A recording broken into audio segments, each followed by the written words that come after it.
Can't go back, can I? No. But if you could, would you really want to? I feel I owe you an apology. We have a rule. We never free a mind once it's reached a certain age. It's dangerous. The mind has trouble letting go.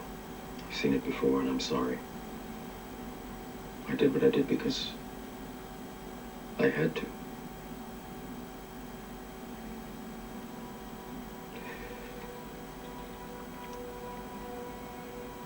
When the Matrix was first built, there was a man born inside who had the ability to change whatever he wanted, to remake the Matrix as he saw fit.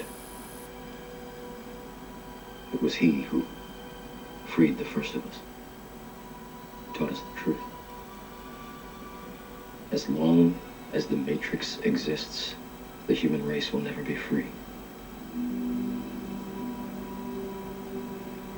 After he died, the Oracle prophesied his return, and that his coming would hail the destruction of the Matrix, end the war, bring freedom to our people. That is why there are those of us who have spent our entire lives searching the Matrix, looking for him. I did what I did because I believe that search is over.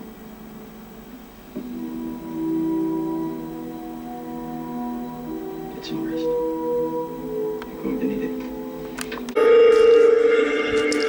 There are no conflicting views anywhere aside from the internet truth sites and maybe some small independent channels and papers.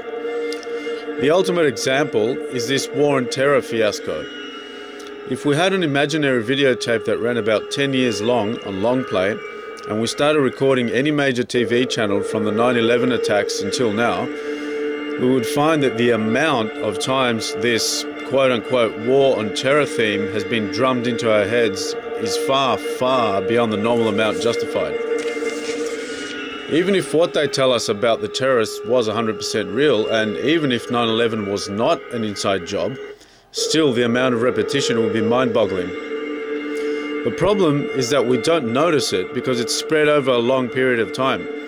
But I guarantee you, if you had seen every news story from 9/11 till now and edited the footage, leaving only the never-ending 9/11 and war on terror lectures, there wouldn't be a single doubt left in your mind that it is all scripted and deliberately presented the way it is. I will repeat it again. It is a mass brainwashing operation. Hollywood, TV shows, the news, newspapers, the education system, the major religions, all of them are conditioning tools and nothing more. There are of course other manifold ways that we are controlled by these elite masters, whose identities we don't even know. They use the police, the legal system, the military, electronics, and on and on. Everything about their system is centered on control, controlling through force and through secrecy. But because the mass hypnosis and conditioning we're bombarded with through Hollywood and everything else is the highest of their technology, this is the very thing we must expose more than anything. The police, even in a police state, will not necessarily harass you if not provoked. The idea of a police state is basically stemming from the need to have an ordered and safe society, so at the very least, it's just a boring scene if we want to be non-paranoid about it. The legal system can be circumvented if one knows the loopholes, etc. But the enemy that is invisible is the worst of all, i.e. the mind control techniques used by Hollywood and friends. So this is but one layer of how these hidden masters use their advanced knowledge against us. Like I mentioned previously, the whole system is set up in a way where the masses are deprived of certain knowledge on purpose. This is the knowledge that is used to control them, so of course it must remain out of circulation. And the most treasured knowledge that these families possess is their knowledge of the mind and its connection to the higher realms, and how all this can be used to create nothing short of brain-dead robots that haven't a single independent thought. I am no scaremonger, and this is not an attempt to scare. A father who warns his child to stay away from the road because he could be hit by a car may scare the child initially, but would it be better that the child didn't know and walks straight into a car? I think not. This is but the initial stage, where I wake people up and shock them. We need to be jolted out of our hypnotic trance. It's the only way to snap out of it. It's tough love, if you will. This needs to happen first. People hearing all this need to realize what's happening, and then we can move on to how we will solve the problem. The solutions will also come. Don't worry about that. I'm not here to say, the world is messed up and that's all really, see you later.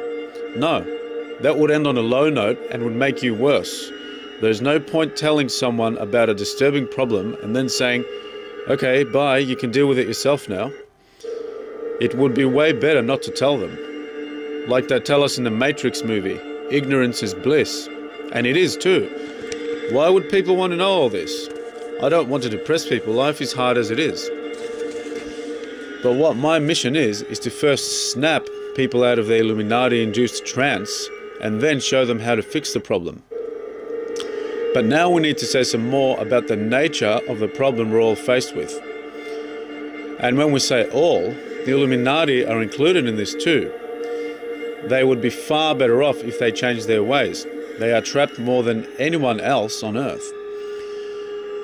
You see, that's another fresh perspective these readings will bring forth more and more. That the Illuminati are the most helpless of all of us. It sounds like an oxymoron because we keep saying at the same time that they practically own the Earth, but this power is all illusion. Just like their beliefs are based on an illusion.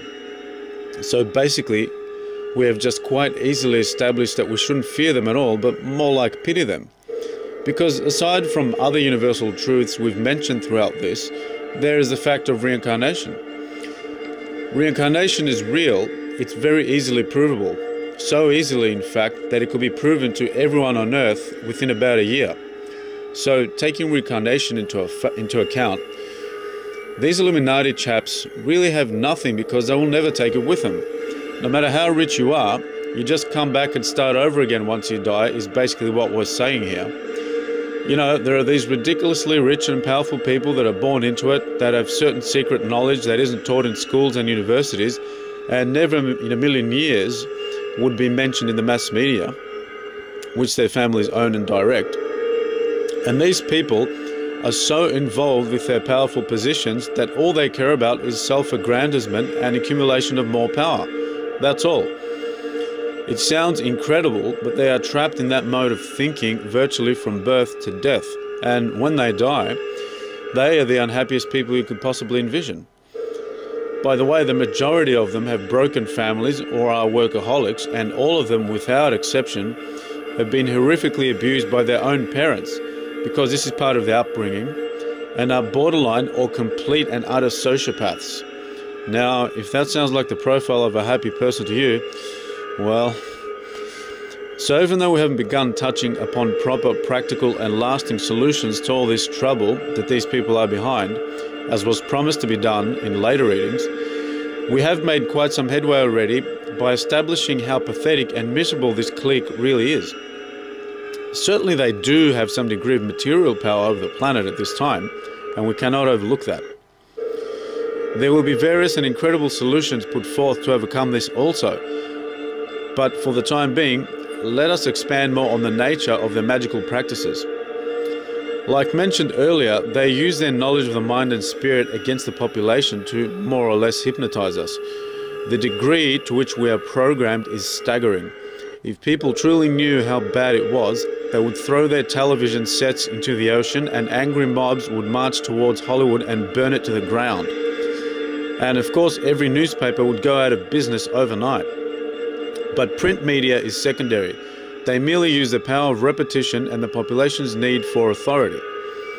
You see, most people will believe anything a quote-unquote respected journalist or professor says about an important topic. But the power of printed media is almost zero compared to the power of Hollywood and TV. Basically, images on TV and movie screens are pieced together in a way that they completely bypass the conscious mind and go straight to the subconscious. It's a little sickening to imagine, but I'm sorry to inform you that it's not sort of like brainwashing, but blatantly and absolutely 100% brainwashing. If you missed it before, I will repeat. The images, which are of course intertwined with words and concepts, go directly into the subconscious of whoever is watching these films and/or shows. If you get your head around this, you will find it to be chilling. It is as if we are all prisoners without bars. Why would they need the bars or even police if they can make us think however they want us to think by using this unimaginable power that this particular mind control technology imparts them? Make no mistake, the world you see depicted in movies like THX 1138 or the novel 1984 is not something that might happen, but rather the very same people are showing us blatantly that it is already happening. Because aside from its main use as the ultimate control method, Hollywood is also used by these people to show us bits and pieces of what they are doing to us. Whether the people that make the movies know it or not, only scripts that follow a certain agenda are approved. There are very few directors and actors that know the game. They are no different than us. But the mysterious people that approve the movies and that form investment companies in order to fund certain films are the ones who have the Illuminati ties. And the entertaining thing is that these people aren't the Illuminati. They're just stooges for them. They are yes men. So you got that right. Even the ones that decide which programming is to be inserted next into the collective unconscious of the planet, of the Western world in the main, are merely go-betweens. You see, the Illuminati we speak of are not known to us by name. They are nowhere and they are everywhere. The people that control politics, or the oil industry, or the military, or Hollywood, and on and on and on, they are just middle management, if you know what I'm saying. I know it sounds too far-fetched, but I plead with you to watch The Godfather again, or to watch Star Wars again, or even something like Enemy of the State, starring Will Smith, or The Manchurian Candidate. Like we said before, in Godfather, we are basically let in on the fact that it could be entirely plausible that a vast criminal organization can operate in secrecy without ever getting caught by the authorities, complete with its own secret language, code of ethics, etc. Of course, we already know that the mafia is actually real, so that movie isn't a huge stretch of the imagination, some might say. But please watch the movies closely and you will see many allusions to secret criminal societies in general, and if you substitute the mafia with the Illuminati, it will still fit. The difference is, like we said at the start, that these Illuminati families are vastly better organized, 10 times more ruthless, more intelligent, and have a knowledge of the mind and spirit far superior not only to the Cosa Nostra or the Yakuza, but to that of the smartest professors on earth. And the most disturbing part is that they actually do not appear to exist at all, according to official birth records, etc.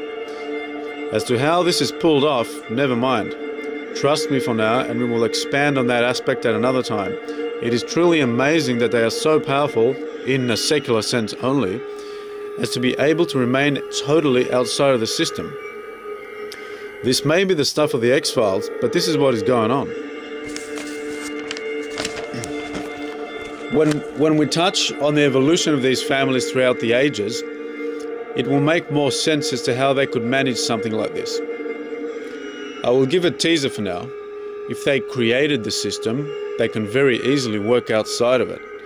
For many of you, that one phrase already explains it all, but nevertheless, we will expand on this idea later on. So next we have Star Wars, and not any particular movie, just the whole underlying concept of the entire saga would do. It's prevalent in any of the 6 films, so it doesn't matter if you watch all of them or one. And the key concept we are shown here is that behind the scenes, there are a few individuals that are having a spiritual war, and the untold multitudes have no idea that the massive conflict that involves an entire galaxy of trillions and trillions, i.e. the Clone Wars, or later on the struggles between the rebels and the Empire, stems from this spiritual confrontation of a couple of Jedi between a couple of Sith. This is a direct analogy of how modern history as we know it is really nothing more than an external manifestation of wars between rival secret societies.